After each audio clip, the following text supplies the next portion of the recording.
Hi everyone, welcome back to my YouTube channel. If you're watching me for the first time, I go by the name of Give Somagabe, also known as Soma K, your Young and Turner Auditor of the Year 2022, Top 200 in the Mail and Guardian category for Education 2023, and we're currently the nominee for the Youth Empowerment Ambassador Award for Emerge Africa Awards. So before we get into the topic, you need to do just one thing for me: like, share, subscribe, and comment down below. So today's topic is basically more on your habits, and what I want to touch on is system versus goals. And the reason why I feel like I should share this and not just keep it to myself is because it really made such a huge impact, a change in some of the way or some of the things that I've done in the past couple of weeks. So the book that I've been talking about in the past videos is what I'm actually gonna get the information from and just share on what my insights are. So when you go to page 23, there's a section that talks about forget about the goals and focus on the system. When I read this, I was so blown away because I was like, what the hell is it talking about? We're always told to set goals. This is what you want to achieve, how you're going to achieve it. You know, there's even this whole word that we learned, smart goals. You know, you're specific, you're measurable, achievable, and so forth. But he's literally telling you the opposite, and he's saying, forget about all of that and focus on the system. But what does he actually mean? So, just to read from his book, he says systems are all about the processes that lead to the results, right? But then your goals are all about the results you want to achieve. I don't know if I'm actually making sense. Okay, so he gives some examples in the book for you to actually have an understanding of what exactly he means by focusing on the system and not the goals. So he says, if you are a coach, your goal might be to win the championship, yeah, right?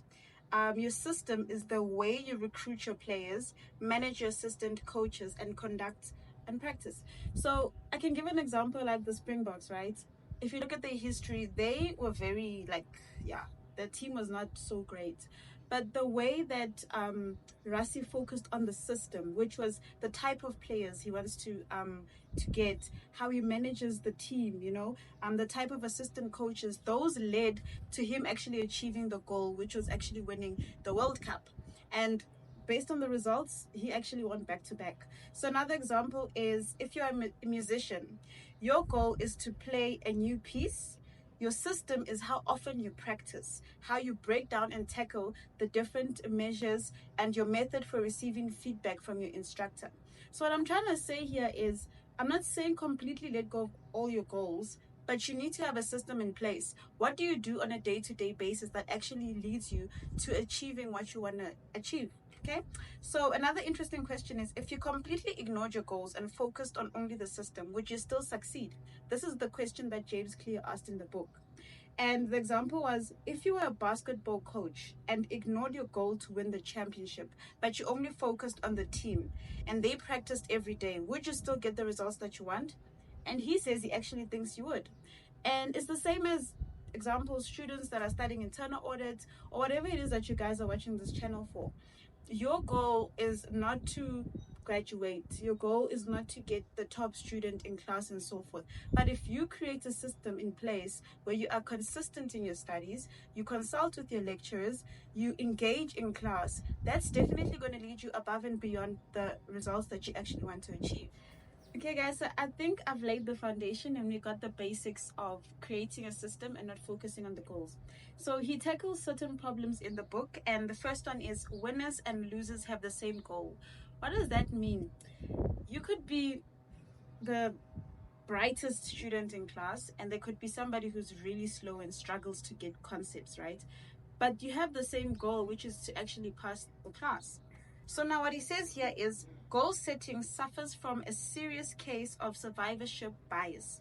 We can concentrate on the people who end up winning, the survivors, and mistakenly the ones who are ambitious that lead to their success, while overlooking all the people who had the same objective and didn't succeed.